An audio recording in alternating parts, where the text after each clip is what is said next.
बोलिए सतगुरु बंदी छोड़ कबीर साहिब की जय हो। सतगुरु मदनपति साहिब की जय हो। सतगुरु वैराग साहिब की जय हो। सभी संतों की जय हो। सभी भक्तों की जय हो। आज के आनंद की जय हो। साहिब बंदी। तो आज जो हमारे सत्संग का टॉपिक है वो ये है कि अगर हम पिछले ज्ञान को छोड़ के आगे बढ़ते हैं, हम पिछले गुरु को त्याग के अगर आगे बढ़ते हैं तो हमारा आचरण कैसा होना चाहिए। बहुत इंपॉर्टेंट विषय है, क्योंकि आप में से भी कुछ लोग होंगे जो किसी गुरु को छोड़ के यहां तक पहुंचे हैं। कुछ लोग क्या, मैक्सिमम जो अपने किसी पुराने गुरु को त्याग के इस पंथ में आके जुड़े हैं, इस ज्ञान से आके जुड़े हैं। बहुत ही कम लोग ऐसे होते हैं जो कभी किसी गुरु की शरण में नहीं गए, जिनको डायरेक्ट ही ये मूल ज्ञान समझ में आ जाए। बहुत कम विवेकी हंस ऐसे होते हैं। ऐसा क्यों होता है? क्योंकि उनका जो पिछला संस्कार होता है, जो पिछले जन्मों के संस्कार होते हैं, उनके द्वारा, उस संस्कार के द्वारा वो जीव एक बार में ही इस ज्ञान को समझ जाता है। जैसे ही वो पहली बार सत्संग सुनता है, वो समझ जाता है कि यही बात मेरे काम की है, इसी को ढूंढता हुआ मैं जन्मों जन्मों से भटक रहा हूं। और जो इस ज्ञान को एक बार समझ लेता है, सुन लेता है, उसके हृदय में ये ज्ञान बस जाता है। उसके बाद वो एक सत्संग सुनने के बाद वो तह तक जाता है। वो सुनता रहता है, लगातार सुनता है, और सुनने के बाद उसको क्या अनुभूति होती है कि यही सत्य है, यही यूनिवर्सल ट्रुथ है। इस सत्य को कोई काट नहीं सकता, क्योंकि ये वाणी ही सत साहिब की है, सत पुरखों की है। बाबा नानक, रविदास जी महाराज, गरीबदास जी महाराज, स्वयं सतगुरु बंदी छोड़ कबीर साहब, हम इन्हीं महान पुरुषों की वाणियां लेते हैं, क्योंकि इनकी वाणियों का असर, इनकी वाणियों का छाप ही कुछ अलग होता है।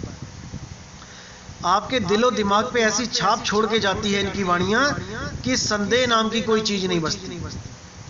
हालांकि 500-600 सालों से वाणियां यही दिखाई जा रही हैं आपको, लेकिन इनके गलत अर्थ कर करके आपको देही गुरु तक ही सीमित रखा गया है कि देही गुरु ही परमात्मा होता है, देही गुरु की ही पूजा करनी चाहिए, देही गुरु से ही प्रेम करो और परमात्मा आपको मुक्ति दे देगा। ऐसा नहीं होगा भाई। देही गुरु एक लिमिट तक है और परमात्मा अनलिमिटेड है। देही गुरु आपको केवल मार्गदर्शक का रोल निभाएगा आपके जीवन में, आपको केवल मार्गदर्शन देगा। करना कराना आपने ही होता है। लगन आपकी चाहिए, त्याग बल आपका चाहिए, सब कुछ आपका ही चाहिए। परमात्मा तो केवल बख्शिश करेगा, आपको दया करेगा आपकी लगन देख के। जैसे एक भिखारी स्टेशन पे आपसे कुछ भीख मांगे, कुछ दे दो बाबूजी कह के, तो आप एक बार में उसको कुछ नहीं देते, आप थोड़ा सा किनारा कर लेते हो, आगे पीछे हो जाते हो, और वो फिर तुम्हारे पीछे जाता है, फिर तुम्हें हिलाता है, बाबूजी कुछ दे दो, फिर आप आगे पीछे जाते हो, क्योंकि वस्तु आपकी है, वो आप दोगे, वो छीन नहीं सकता आपसे। लेकिन वो आपके पीछे पीछे पीछे चलता रहेगा। जो तो आपको छोड़ के चला जाएगा। जिसने एक बार मांगा, 2 बार मांगा, आपने नहीं दिया, वो कहेगा इसके पीछे खड़े होना, इसके पीछे मांगना तो समय बर्बादी है। वो आपको छोड़ के चला जाएगा। इसमें आपकी कोई हानि नहीं हुई। हानि किसकी हुई? उस भिखारी की जो भीख मांग रहा था, उसका नुकसान हुआ, क्योंकि उसके पहले तो कुछ भी नहीं था। उसके पास पहले कुछ भी नहीं था, केवल एक आस थी कि इस भाई से कुछ मिल जाएगा। लेकिन अगर वो उस भाई को ही छोड़ के चला जाए तो जैसा वो पहले था ऐसा ही आज रह जाएगा। लेकिन अगर वो पीछा ही ना छोड़े, जैसे कई भिखारी होते हैं जो आपके पीछे ही पड़ जाते हैं, कुछ दे दो बाबूजी, कुछ दे दो, 2 दिन से नहीं खाया, 3 दिन से नहीं खाया, 15-15, 20-20 बार बोल के फिर आप हार के कुछ निकाल के दे ही देते हो। इसी प्रकार परमात्मा भी आपकी परीक्षा लेता है कि देखूं तो सही ये कब तक मेरे दर पे खड़ा रहेगा, इसको मुक्ति चाहिए भी कि नहीं। अगर ये दर को छोड़ के चला गया, इसका मतलब इसको अभी तक यही समझ में नहीं आया कि मुक्ति मिलेगी कहाँ। क्या मेरा दरवाजा छोड़ के भी कहीं मुक्ति मिलेगी? कहीं नहीं मिलेगी। लेकिन अगर कोई उस दरवाजे को छोड़ के जाता है तो परमात्मा भी समझ जाता है कि भाई इसके बस की बात ही नहीं थी। इसलिए साहिब ने बोला, द्वार धनी के पड़े रहो और धक्का धनी का खाओ, कबहू धनी निवाजी हैं जो दर छाड़ ना जाओ। ये भेद बताया जा रहा है इस वाणी में कि परमात्मा का जो गुप्त द्वार है, जो परमात्मा को मिलवाएगा आपसे, इस देह को छोड़ने का एक गुप्त द्वार है। अगर उस गुप्त द्वार से आप निकलते हो और उस परमात्मा में समा जाते हो तो आपका जन्म मरण सदा के लिए खत्म हो जाएगा। क्योंकि इस देही से निकलने के लिए, बाहर निकलने के लिए 10 दरवाजे हैं। 10 दरवाजे में से 9 दरवाजे खुले हैं, 10वां दरवाजा गुप्त है, बंद है। अब जोगी जो होते हैं वो उस दरवाजे को तोड़ के निकलते हैं। उसको कपाल साधना बोला जाता है। जैसे कपाल भारती करते हैं, प्राण योग कहते हैं उसको, क्योंकि प्राण योग में बहुत सारी विधियां होती हैं। कोई आलोम विलोम, प्राणायाम, कपाल भारती, तो इस प्रकार प्राण योग से जुड़ा जाता है। कपाल भाती करते करते करते आगे जब अपडेट होता है, जब और आगे की क्रिया शुरू होती हैं, तो एक ऐसी क्रिया मिलती है जिसके द्वारा आपको प्राणों के द्वारा 10वें द्वार पे ठोकर मारनी होती है। जैसे आपने देखा कि पिछले समय में जब राजा महाराजाओं के किले का दरवाजा तोड़ा जाता था तो एक बहुत बड़ा पेड़ का तना लेके आते थे। उसको 25, 30, 40 लोग हाथ से उठाते थे और उस तने को ले जाके दरवाजे पे मारते थे ताकि वो टूट जाए। इसी प्रकार योगी जो होते हैं, जो प्राण योगी होते हैं, वो क्या करते हैं, कपाल साधना में इन प्राणों के द्वारा उस 10वें द्वार को तोड़ने की कोशिश करते हैं। बार बार ठोकर मारते हैं, बार बार ठोकर मारते हैं, लेकिन विदेही अवस्था को नहीं समझ पाते कि विदेही ज्ञान क्या है। इन्हीं प्राणों के द्वारा 10वें द्वार को तोड़ के वो ऊपर से निकल जाते हैं और कहां चले जाते हैं, ब्रह्मांड में। जैसे कई ग्रंथों में आता है कि कोई तारा बन जाता है, कोई कुछ बन जाता है। ये एक सांकेतिक ज्ञान है कि वो ब्रह्मांड में चले गए, ऊपर चले गए, तारामंडल में चले गए, सूर्य मंडल में चले गए, लेकिन वो अचल अवस्था को प्राप्त नहीं हो पाए। जैसे वो इस शरीर में भटक रहे थे, कभी आंखों में, कभी त्रिकुटी में, कभी श्वासों में, कभी नाभि में, कभी हृदय में, कभी मूल में, प्राणों के द्वारा अवस्थाओं को बदल रहे थे। ऐसे ही 10वें द्वार को तोड़ के वो फिर अचल अवस्था में चले गए। अचल में नहीं रहे, चल अवस्था में चलते चले गए आगे को। जितना मर्जी आगे चलते चले जाओ भाई, वापस यहीं आना पड़ेगा। जब तक अचल अवस्था को प्राप्त नहीं हुए, जब तक बात नहीं बनेगी। इसीलिए बोला गया, सतगुरु के लक्षण कहूं अचल विहंगम चाल, हम अमरापुर ले गया ज्ञान शब्द सरघाल। वो अचल विहंगम चाल यानी वो एक ऐसी चाल है जो अचल है, और वहां पहुंचने के लिए केवल विहंगम चाल का ही उपयोग किया जाता है। वहां मछली की चाल काम नहीं आएगी। ये जो प्राण योगी होते हैं, ये श्वासों के द्वारा मछली की तरह उलट जाते हैं। इनके प्राण ब्रह्मरंध्र को तोड़ के ऊपर की तरफ चले जाते हैं। हमारा काम वो नहीं है, हमारा योग वो योग नहीं है। हमारी अवस्था सहज अवस्था है, ना कि प्राण योगियों वाली अवस्था है। हमारे में प्राणों के साथ कनेक्शन तोड़ना होता है, ना कि जोड़ना होता है। गीता में साफ बोला है, जैसे वायु सुगंध को एक स्थान से दूसरे स्थान पे लेके जाती है, वैसे ही प्राण इस जीव को एक शरीर से दूसरे शरीर में लेके जाता है। जब तक प्राणों से आपकी सूरत अलग नहीं हुई, जब तक आप बंधन में ही रहोगे। जैसे एक बाज के पैर में किसी ने धागा बांध दिया, रस्सी बांध दी, भले उसके पास 2 मजबूत पंख हैं, पर हैं, लेकिन वो उड़ नहीं सकता। उसकी लिमिट हो जाती है उड़ने की। कहां तक की लिमिट है? जितनी लंबी वो रस्सी है, केवल उतना ही वो उड़ सकता है, उससे आगे नहीं जा सकता।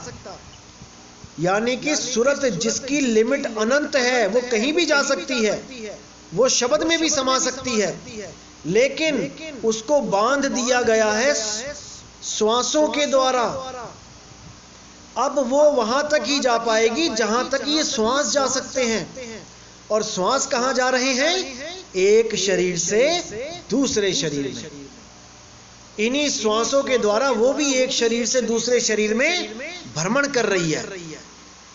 तो ये जब हमें ज्ञान समझ में आता है, हमें गुरुओं के पास जाने से हमें पता लगता है कि ये गुरु हमें चींटी की चाल समझाता है, ये हमें मकड़ी की चाल वाला गुरु मिला है, ये मछली की चाल वाला गुरु मिला है, अब जाके हमें विहंगम चाल वाला गुरु मिला है। तो हमें ज्ञान को सर माथे लगाना चाहिए, गुरुओं को सर माथे लगाना चाहिए, और एक गुरु को त्याग के अगले गुरु के पास चले जाना चाहिए। यानी कि एक गुरु को त्यागा, यानी छोटी वाली स्टडी को, छोटी क्लास को त्यागा, अगली क्लास में चले गए। लेकिन याद रखना मेरे भाइयों, कभी भी किसी गुरु की निंदा नहीं करनी है कि उस गुरु ने हमें फंसा के रखा हुआ था, वो गुरु ऐसा था, वो वैसा था, वो अज्ञानी था। नहीं, जितना ज्ञान उसको परमात्मा ने दिया है, वो उतना ज्ञान आप में बांट रहा है। जितना ज्ञान वो लेके आया है इस जगत में, वो उतना ही आपको दे रहा है। वो अपने पास कुछ रख नहीं रहा है, वो सारा ज्ञान आपके ऊपर उड़ेल रहा है। अगर आप LKG क्लास में, नर्सरी क्लास से अगर पहली क्लास में भी आ गए हो किसी गुरु की दया से, तो भी आपका प्रमोशन हुआ है, तब भी आपकी तरक्की हुई है, आपका डिमोशन नहीं हुआ है, आपका कोई नुकसान नहीं हुआ है। आप उस गुरु को कभी मंदा मत बोलना, कभी गलत मत बोलना। आप कहोगे कि मुझे क्यों ABCD सिखाई पूरे साल, जबकि मुझे और कुछ भी सिखा सकते थे। अरे भाई, सिखा तो वो बहुत कुछ सकता था, लेकिन तुम्हारी बुद्धि ही उतनी थी, तुम्हारा लेवल ही उतना था सीखने का। जिस प्रकार शिष्य का भी लेवल होता है सीखने का, उसी प्रकार गुरु का भी लेवल होता है सिखाने का। एक 12वीं पास टीचर 10वीं वालों को पढ़ा सकता है, 8वीं वालों को पढ़ा सकता है, लेकिन PhD वाले को नहीं पढ़ा सकता। उसका भी लेवल है। इसका मतलब ये नहीं कि वो गलत है, वो नकली है, नहीं। जहां तक वो पढ़ा रहा है उसके हिसाब से वो असली ही है, लेकिन उसके द्वारा तुम्हें अगली पढ़ाई मिल जाए ऐसा सोचना ये गलत है। ये वो बात हो गई जैसे तुम हाथी के सिर पे बैठ के, हाथी के ऊपर बैठ के तुम आसमान में जाना चाहते हो, ये वो बात हो गई। ऐसा नहीं हो पाएगा। हाथी के सिर पे बैठ के आप जंगल में भ्रमण कर सकते हो, लेकिन आप आसमान में नहीं उड़ सकते। अगर आसमान में उड़ना है तो आपको सवारी बदलनी पड़ेगी, आपको हेलीकॉप्टर या हवाई जहाज का सहारा लेना पड़ेगा। आप कार में बैठ के हवाई जहाज की तरह उड़ नहीं सकते।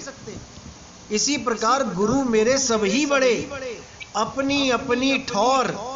अब इस दोहे को भी कई लोग अनर्थ कर देते हैं कि कबीर साहब कहते हैं कि दुनियावी गुरुओं की बात हो रही है। ये कहने का मतलब कोई बढ़ई, कोई सुनार, कोई लोहार, कोई नाई, कोई दर्जी, इन गुरुओं की बात हो रही है। उन लोगों को ये भी शर्म नहीं आती जो इन वाणियों का अनर्थ करते हैं कि साहिब ने बोला है कि शब्द विवेकी पारखी सो माथे का मोर। यानी जो गुरु शब्द विवेकी पारखी है वो मेरे माथे का मोर है, वो गुरु है। देही गुरु की बात हो रही है यहां पे। एक गुरु हो गए जो सब अपनी अपनी लिमिट में बराबर हैं, अच्छे हैं अपनी अपनी जगह, जो आपको आध्यात्मिक ज्ञान दे रहे हैं, आपको धीरे धीरे करके आपकी पढ़ाई पूरी करवा रहे हैं। लेकिन शब्द विवेकी पारखी, ऐसा गुरु जो शब्द विवेकी पारखी हो, ऐसा गुरु मेरे माथे का मौर है। ऐसे गुरु की मैं शरण में जाता हूं और ऐसे ही गुरु के शरण में तुम्हें जाने को कहता हूं, जो आत्म ज्ञान से भरपूर है, जो आत्म ज्ञान में स्थित है। जिसको आत्म ज्ञान नहीं पता वो गुरु गुरु कहलाने लायक भी नहीं है। अब होता क्या है, हमारे पंथ में दो तरह के लोग आते हैं।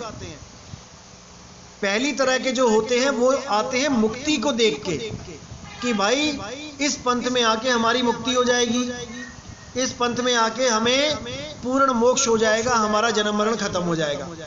एक तो इस प्रकार के लोग आते हैं, और एक आते हैं कि भाई इस ज्ञान का तो कोई तोड़ ही नहीं है, इस ज्ञान को समझ लिया जाए तो इस ज्ञान के आगे तो कोई ज्ञान ही नहीं है, और इस ज्ञान को समझ के हम खुद गुरु बन बैठेंगे, हम गुरु बन जाएंगे।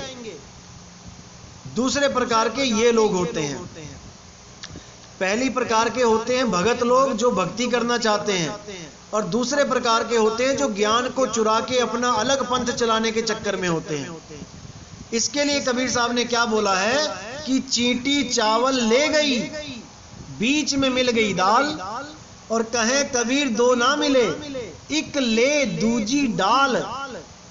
यानी जैसे एक चींटी थी, चींटी को चलते चलते चलते चावल का एक दाना मिल गया। अब उसने सोचा कि ठीक है भाई, खाने का इंतजाम हो गया। अब वो चींटी चावल का दाना लेके चल पड़ी। अब रास्ते में दाल का भी दाना मिल गया।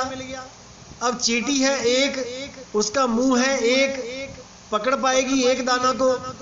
अब कहते हैं वो दूसरा मिल गया, यानी लालच पड़ गया उसको कि यहां पर आके तो भाई भगत तो बन ही जाएंगे, यहां गुरु भी बन जाएंगे, यहां पे हम अपना अलग पंथ भी चला देंगे। यानी दो चीजों के चक्कर में अटक गए।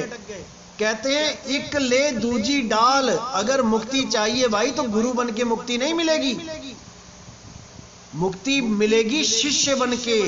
और अगर गुरु बनना भी चाहते हो तो पहले पूर्ण शिष्य तो बन जाओ। जब तक पूर्ण शिष्य नहीं बने, जब तक पूर्ण गुरु नहीं बन पाओगे। किसी स्कूल में, किसी कॉलेज में जाके जब आप वहां पे पढ़ाई लिखाई करते हो तो भाई आपको लास्ट में सर्टिफिकेट मिलता है। जब आपको सर्टिफिकेट मिलता है तो इसका मतलब होता है कि आप एक बहुत ही अच्छे पूर्ण शिष्य हो, क्योंकि उसमें आपके परसेंटेज दिए जाते हैं कि भाई 80%, 90% आप नंबर लेके आए हो। इसका मतलब ये नहीं कि आप गुरु बनने लायक हो गए हो, इसका मतलब यह है कि आप शिष्य बन चुके हो, अच्छे शिष्य। आपने स्कूल में वो काम किया जो आप स्कूल में करने आए थे, रिजल्ट मिल गया। अब अगर आपने गुरु बनना है, उसके लिए भाई अलग कोर्स है। जैसे हम लोग कहते हैं कि बीएड करी है मैंने, एमएड करी है, तो एमएड बीएड क्या होती है, वो टीचर बनाने का कोर्स होता है। उस कोर्स को करके आप टीचर बन सकते हो। इसी प्रकार अगर आप गुरु भी बनना चाहते हो, यानी मार्गदर्शक भी बनना चाहते हो, तो उसके लिए आपको क्या करना है, रहनी रहे सो गुरु हमारा, और हम रहनी के साथी। जब रहनी में आ जाओगे तब आप स्वयं ही गुरु कहलाओगे। रहनी बहुत जरूरी है। इस रहनी के ऊपर मैं बहुत जल्दी सत्संग करूंगा, लेकिन अभी नहीं करूंगा, क्योंकि अभी अगर मैंने सत्संग कर दिया तो बहुत लोग हिलेंगे, बहुत बातें बनेंगी, बहुत लोग उछलेंगे, बहुत दर्द होगा लोगों को जो रहनी में नहीं है। इसलिए अभी वो चीज नहीं खोलेंगे, लेकिन आने वाले समय में रहनी के ऊपर पूरा सत्संग किया जाएगा कि आखिर रहनी होती क्या है। आज हर कोई देखो लंगोटी पहन के गुरु बना बैठा है, जिसको देखो गुरु बना बैठा है, लेकिन रहनी क्या है। रहनी अगर नहीं पता तो जितना मर्जी बड़ा गुरु बन जाए कोई, वो गुरु कहलाने लायक ही नहीं है। क्योंकि रहनी के अपने गुण हैं, रहनी के अपने नियम हैं, जो कबीर साहब ने पूरे बता रखे हैं ग्रंथों में। अपनी तरफ से मैं कुछ नहीं मिलाऊंगा, अपनी तरफ से मैं एक लाइन नहीं बोलूंगा, मैं वही बोलूंगा जो परमात्मा ने बता रखा है, जो संतों ने हर चीज समझा रखी है। आपने केवल उसी के हिसाब से पहचान कर लेनी है कि कौन रहनी में है। उसी के हिसाब से आपने नामदान लेना है। मैं ये नहीं कहता कि हमारी पंथ में लो, नेवर। मैं कहता हूं कहीं भी नाम लो, जहां पर सत्य लगता है नाम लो, लेकिन जिससे आप नाम ले रहे हो उसकी रहनी जरूर देख लेना, उसकी रहनी मैच करवा लेना कि जो संतों ने हमें बताया है क्या ये संत उसी रहनी में रह रहा है। अगर उस रहनी में रह रहा है तो आप उसको गुरु बना सकते हो, अगर वो रहनी में नहीं है तो भाई गुरु बनाना मत, नहीं तो दोनों ही नरक में ठेलम ठेला हो जाएगा। इसलिए बहुत विवेक लगाना है, अभी जल्दबाजी में कहीं नामदान नहीं लेना है। कम से कम 150-200 सत्संग अच्छी तरह सुन लो, उसके बाद विचार करो कि क्या करना है। तो आज का सत्संग यही समाप्त करेंगे और फिर मैं यही बोलूंगा कि किसी भी गुरु को गलत नहीं बोलना है। ज्ञान अज्ञान का झगड़ा है, सदा सदा से रहेगा। धर्म अधर्म का झगड़ा है, सदा सदा रहेगा। राम रावण की लड़ाई है, कृष्ण कंस की लड़ाई है, होती रहेगी। धर्म अधर्म का झगड़ा है, होता ही रहेगा। कई बार गुरु चेला भी आमने सामने आ जाते हैं, द्रोणाचार्य भी आ गया और अर्जुन भी आ गया। ये धर्म अधर्म की लड़ाई है भाई, यहाँ कुछ भी हो सकता है, लेकिन सत्य के साथ अटल रहना है। सत्य ही सबका माई बाप है, सत्य किसी का गुलाम नहीं है। सत्य को त्यागोगे तो समझ लो कि आपने परमात्मा को त्याग दिया। इसलिए मैं बार बार कहता हूं कि सत्य को जानो, सत्य से जुड़ो, सत्य का संग करो। परमात्मा किसी गुरु का गुलाम नहीं है कि आप किसी गुरु को त्याग दोगे तो आपको महापाप लग जाएगा, परमात्मा आपको बख्शेगा नहीं, ऐसा बिल्कुल नहीं है। परमात्मा कभी नहीं कहता गुरु त्यागने से पाप लगता है। वो तो कहते हैं जब लग मिले नहीं शब्द वो सांचा, और तब लग करो गुरु 10 पांचा, कि 10-5 गुरु बना लो कोई बात नहीं, लेकिन निंदा नहीं करनी है गुरु की, भले उसको त्याग दिया। अच्छी तरह समझ लो, संत का निंदक महाहत्यारा, संत का निंदक परमेश्वर मारा। संत की निंदा नहीं करनी है, सत्य के साथ खड़े हो जाना है, सत्य के साथ अटल हो जाना है। तो आज का सत्संग यही समाप्त करते हैं। साहिब बंदगी सतनाम।